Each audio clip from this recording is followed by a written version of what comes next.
Hello, this is the Provoked Prawn, and this is the HyperX Cloud Stinger 2 Wireless. This is a reasonably affordable headset, and don't worry because I have a habit of making headset reviews erotic, so if you feel a fizz, that's why. But in this video I'm going to talk to you about what this headset's like to use and the various aspects of it that are interesting. For example, it has DTS Headphone X spatial audio. It also has a really nice extendable headband and good level of comfort thanks to some very nice padding that you'll see in a second, a flip to mute microphone, around 20 hours of battery life, and some other surprises. So I didn't think there was going to be much to this headset when I got it out of the box. You'll see it's fairly understated. It's not particularly flashy looking.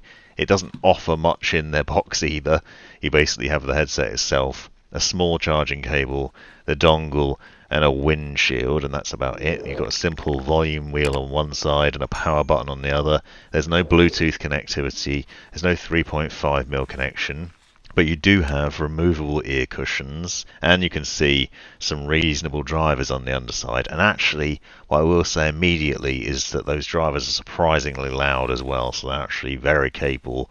I often found myself running this headset at about 16 to 20% volume in Windows because it was just that loud. It's painfully loud, so if you like your headsets to be really loud, then this one should be good for that. But it also has some really good sound. It has a really rich sound, great for music and for gaming. Obviously, with DTS Headphone X spatial audio, got good spatial sound too, and that has 50mm drivers that are pushing that. But you also need to download HyperX's Ingenuity software in order to turn that on. And the mic monitoring also needs to be turned on in there as well. So I'll show a bit of that later on. But a quick note, I am using the microphone now for the voiceover for this video, so you can get an idea of the quality of that. And that's one of the other hidden highlights of this. It's not immediately obvious. It's a really good microphone. It's a really good sounding microphone. Obviously it doesn't replace an external one, but it's still got some really good sound quality to it. It's got a flip to mute setup on it. When you flip it up, there is an annoying beep in there, so that's a bit frustrating. The power button you have to push and hold, and then you've got an LED indicator to let you know that it's turned on, and the battery level so you can see that it's working. And then you have a little dongle here which connects to your PC, and that has a little light on it too that lights up when the connection's up, so it flashes red and then goes solid when it's connected. Now I will say that I have had some mixed issues with this headset in various different ways. For example, you can see the USB-C charging cable is absolutely tiny, which is ridiculous. You won't be able to use this headset plugged in unless you're sitting with your face right next to your PC, which is silly. So if you do run low on battery, it's going to be a problem unless you happen to have another USB-C cable knocking around. One thing that I will say though is the range of the wireless dongle is actually incredible. Probably one of the best wireless ranges that I've seen on a headset for quite some time. I found that I plugged it in to my PC in one corner of the house, and I was able to not only go to the other end of the house, downstairs, the opposite floor, in the far corner and still have a signal, but I actually managed to go outside into the garden and still be able to listen to music out there wearing it, which is nuts because usually you find a couple of rooms away and it's disconnecting. You'll see it has a large headband and nice comfortable padding on top as well, and it's also really lightweight, so it's really easy to wear for hours and hours in terms of the comfort. Now 20 hours of battery life is nothing to write home about. I think even HyperX themselves has got another headset which offers 100 hours of battery life. I think one of the Cloud Alpha headsets offers even more battery, which is insane. So there's that to keep in mind. But there are some really nice things to it already that you can see. So obviously a good quality microphone, reasonable sound, loud drivers, and a really comfortable fit. It's very lightweight, and I'll leave all the specs in the description. It's very lightweight and very capable. Really great for a number of different reasons, and yet it's still really affordable, just coming out around £100 sterling and about the same in dollars.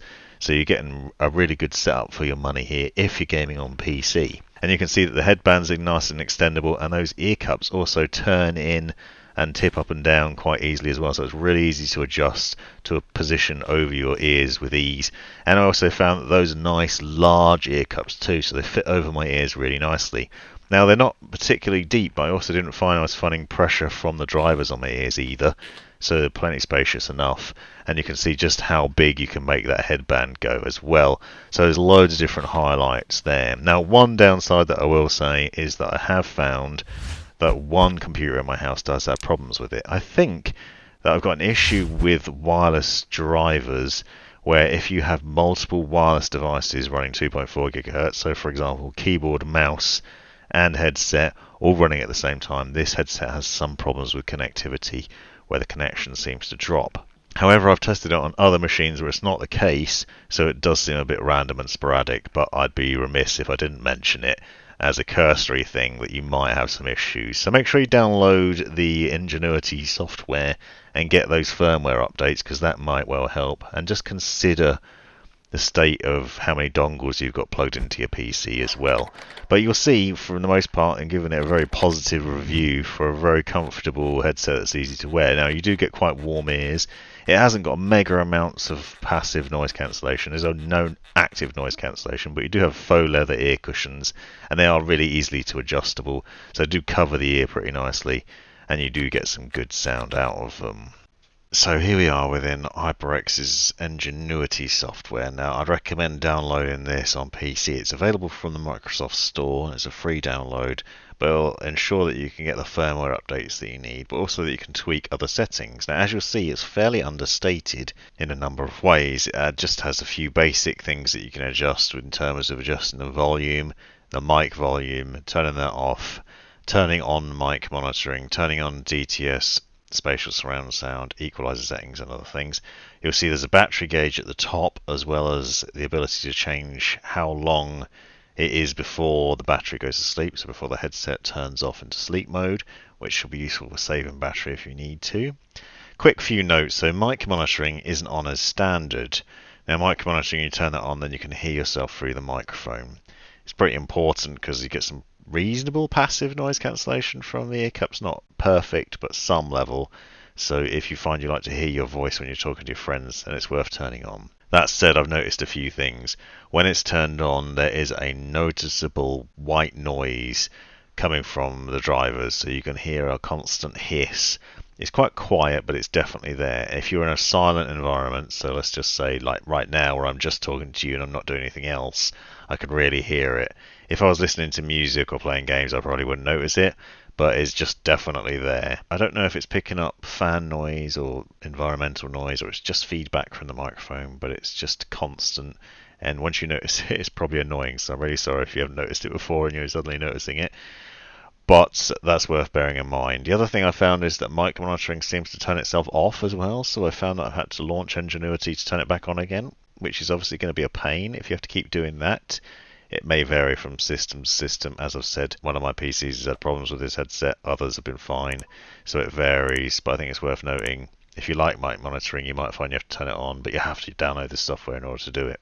You obviously have DTS Headphone X, the spatial surround sound options here, but you can also hit the Windows Sound Devices settings and go into this on Windows and then go to Speakers, right click on that, go into Properties, go into Spatial Sound, and then you can drop down and use Windows Sonic Sound for headphones if you want to.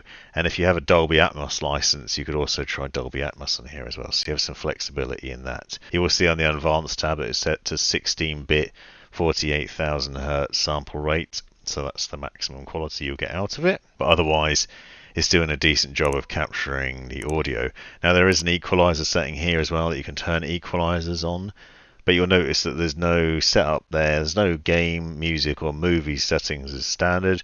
If you click on new preset, you have to adjust it yourself, so it means tweaking these levels and trying to get it sound the way you want to based on this. So you'd have to have a good knowledge of where you want to do it or play around with the sound as things are happening in order to adjust that. So that's kind of a shame, but you do have that flexibility for a custom EQ profile if you want it. However, I found that the standard default sound is really good anyway. I've not had any issues with it for this price point, and for what it is, it delivers really good sound without much fuss, and that's it. You've got a no-frills headset essentially that does a really good job for the money. So this has been the Provoked Prawn. Hope you enjoyed watching. If you liked, consider subscribing to come back for more. Thanks for watching. You've made it right to the end of the video, you brilliant legend you.